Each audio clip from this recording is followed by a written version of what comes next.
Mais une dernière question rapidement. Faut-il négocier ou pas avec le M23? Avec le M23? Oui. Est-ce que je dois répondre à cette question? Pour recouvrer la paix. Puisqu'ils ont la puissance. Mais vous n'aurez pas la paix avec le M23. Même si vous négociez avec eux, vous n'aurez jamais la paix. Être sous la botte des étrangers, c'est la paix. C'est quoi cette paix-là? M23 n'existe pas. M23, c'est Kagame, ok, qui veut conquérir une partie du pays. Première hypothèse. Deuxième, l'ensemble du pays. Mettre ici à Kinshasa quelqu'un qui va faire ce que lui veut. Témoin, je ressuscite les images de musée Laurent Désiré Kabila. Il a dit clairement, je cite de mémoire, ils veulent que je fasse ce qu'ils veulent.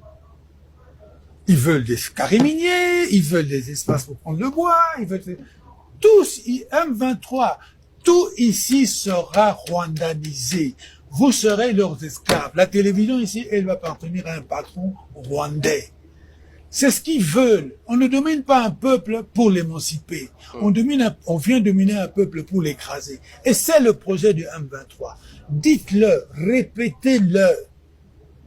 J'ai rien contre XY Congolais qui est parti là-bas. Non, je parle du M23. Le M23, le projet du M23, c'est de faire de nous des esclaves. Et ça, nous ne pouvons pas l'accepter. Et ça, celui qui ira négocier avec le M23, ça veut dire quoi? Ça veut dire qu'il accepte qu'on nous piétine.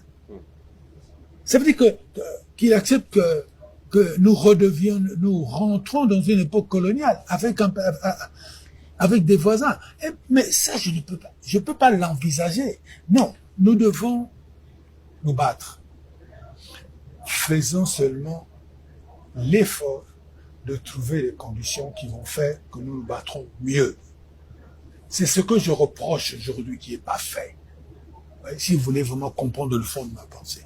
Est-ce que nous faisons tout ce qu'il faut pour mieux nous battre? Est-ce que nous le faisons? Je m'excuse, je réponds non. Et là, quand je dis ça, je ne pointe pas le doigt ni au ministre de la Défense nationale. Je pointe le doigt vers la nation. Vous êtes un opposant. Quand vous avez un tel comportement, pensez-vous que ce comportement-là va dans le sens d'aider ceux qui sont en responsabilité de gagner la guerre? Pourquoi pensez-vous, pourquoi une partie de notre opposition pense que si les FARDC gagnent, ça veut dire que Tshisekedi a gagné? C'est pas ça, c'est le pays qui doit gagner. Comme hier, c'était pas Kabila qui gagnait, c'était le pays qui gagnait. C'est cette idéologie-là qu'il faut mettre dans la tête des dirigeants, tous, du pouvoir et de l'opposition. Le pouvoir Yaba, ou bien le pouvoir Yabiso, c'est faux. Ça va pas construire le Congo. Au contraire, ça va tuer le Congo. Sortons de ça, et le plus vite possible, parce que nous avons déjà l'ennemi chez nous. Et l'ennemi, il a des associés visibles et invisibles.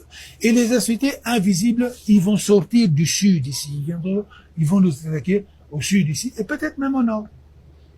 Mais Corneille Nangaa n'hésite d'ailleurs pas à le dire. Merci, Monsieur Kambila. Nous terminons cette émission. C'est moi qui vous remercie de me donner la possibilité de tenir un discours que je n'entends pas beaucoup.